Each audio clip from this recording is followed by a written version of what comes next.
noi amministratori delle case di riposo siamo molto preoccupati per la carenza degli infermieri. È qualcosa che quando avverrà, ecco, se ne renderanno conto anche i cittadini trevigiani, che quando verranno a chiederci di poter collocare nelle case di riposo un loro caro, dovremo dirgli non possiamo perché non ho lo standard richiesto dalle norme sugli infermieri. RSA senza infermieri, a lanciare il grido d'allarme il presidente dell'ISRA di Treviso, l'IPAB più grande del Veneto con le sue 4 case di riposo e gli oltre 800 ospiti, un problema annoso esploso negli ultimi mesi con la pandemia. La carenza del personale degli ospedali è stata coperta togliendo il personale dalle case di riposo. Ecco, adesso il problema si è spostato, però hanno spostato il problema, però bisogna risolverlo.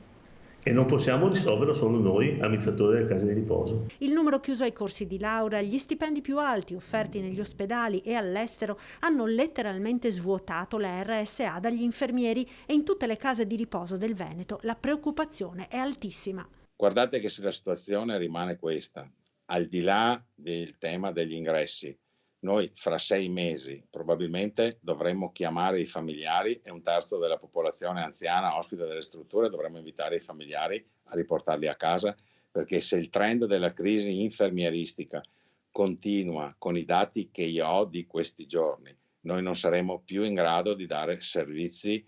di garanzia sociosanitaria ai nostri ospiti